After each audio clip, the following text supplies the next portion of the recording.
RCF. RCF. L'invité.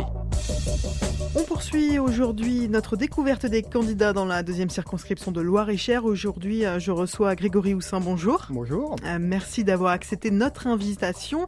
Alors, vous êtes le candidat de l'UPR, l'Union populaire républicaine, pour ces législatives. Vous êtes également le délégué départemental de ce parti. Tout à fait. C'est bien ça. Alors, d'abord, j'aimerais vous faire réagir sur cette présence de l'UPR dans les 3 circonscriptions de Loir-et-Cher.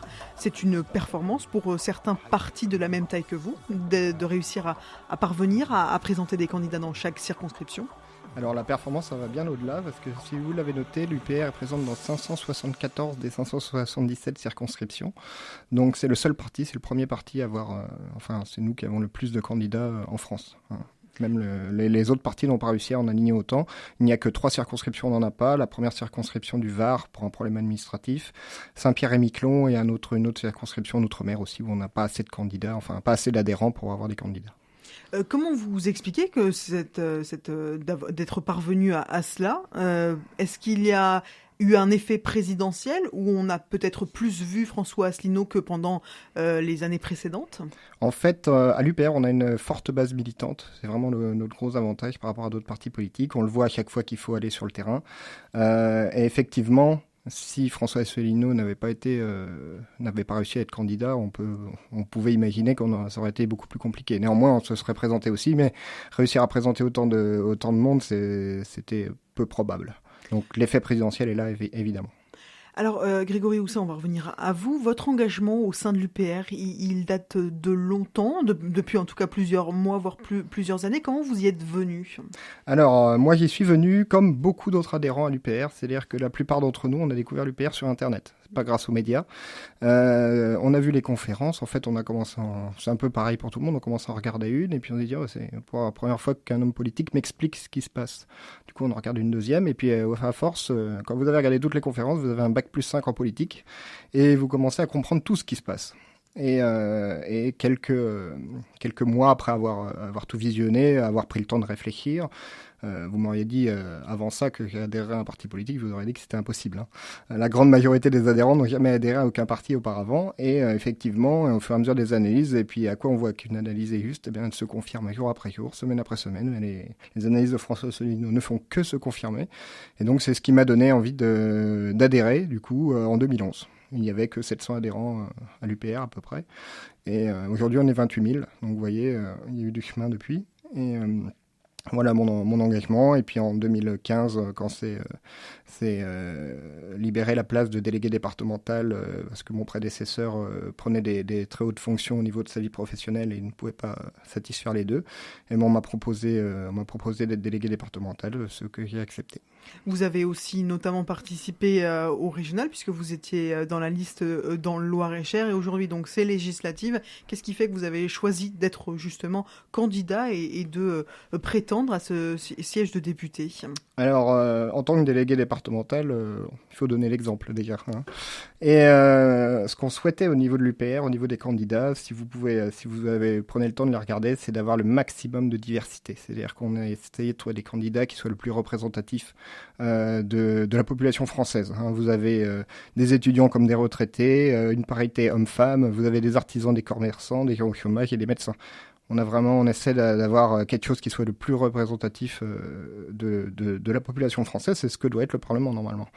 Et donc j'ai proposé ma candidature. Elle a été acceptée par le Bureau national, comme celle de des deux autres candidats des 2 autres circonscriptions. Et donc maintenant on fait campagne.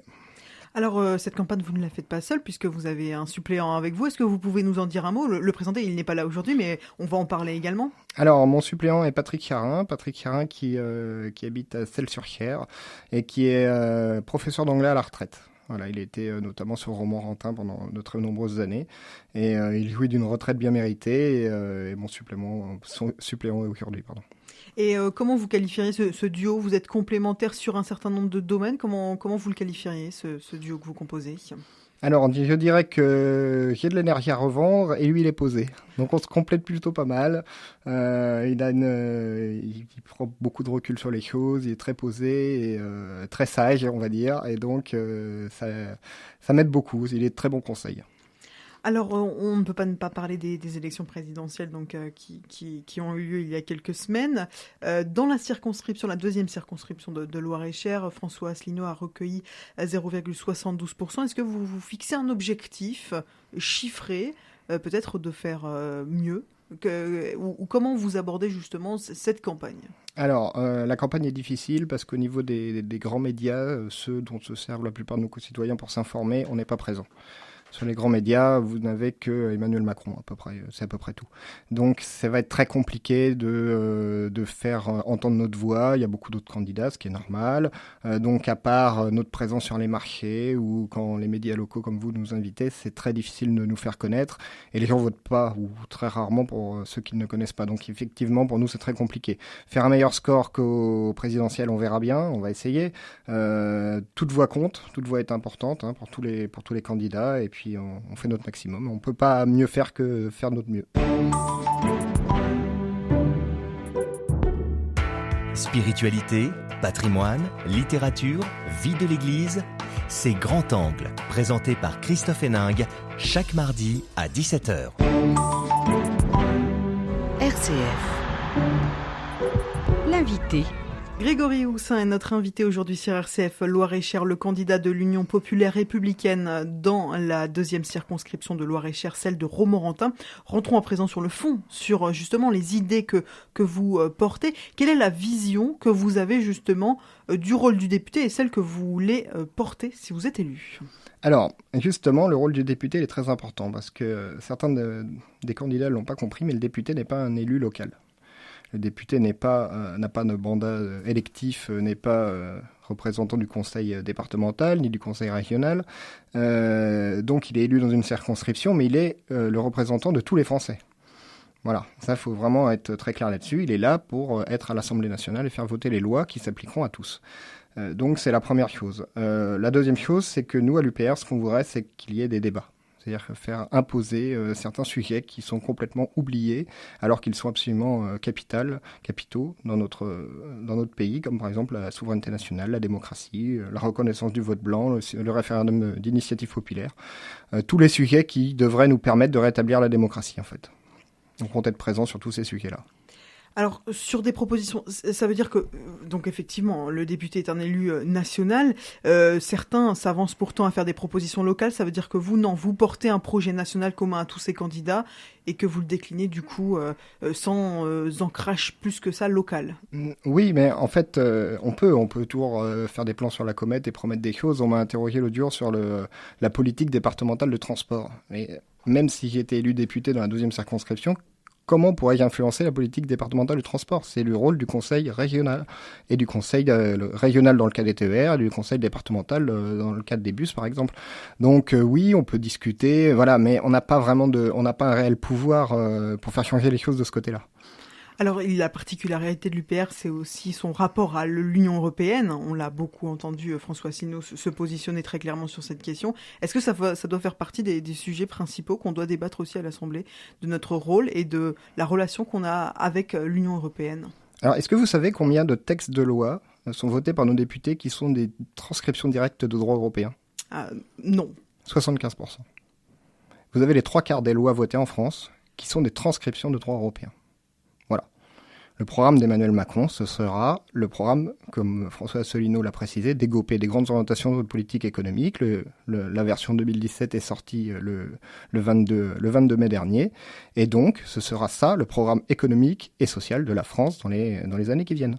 Voilà. Donc, les députés voteront les transcriptions de droit européen pour s'appliquer à la France. C'est le rôle voilà, c'est tout. Donc si on appelle ça une démocratie, c'est assez compliqué, vous voyez, le concept de démocratie dans ce cadre-là. Du coup, on maintient cette volonté de sortir de l'euro, d'afficher clairement cette volonté. Mais on voudrait au moins qu'il y ait un débat là-dessus. Vous voyez, le traité de Maastricht date de 92. Ça fait 25 ans qu'on est dans la construction européenne, disons la version moderne, celle qui nous régit aujourd'hui. Est-ce qu'on ne pourrait pas faire un bilan de 25 ans, combien ça nous a coûté ? Où est-ce qu'on va ? Quel est l'avenir, le rôle de l'euro dans tout ça, dans notre économie ? Est-ce que les questions ne mériteraient pas au minimum d'être débattues ?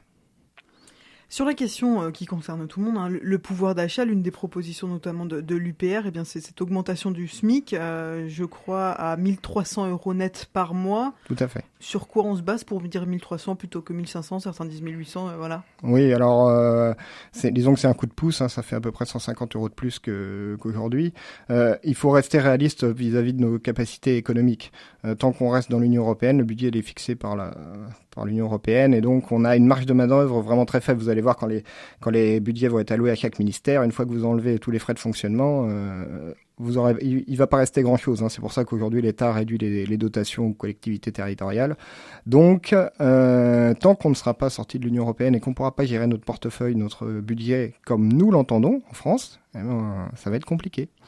Un mot, toujours en lien avec l'Europe, sur la question de cette volonté de l'UPR de vouloir abroger la directive sur les travailleurs détachés. Pour quelle raison ? Alors, je vais prendre un exemple concret dans le Loir-et-Cher, si vous voulez.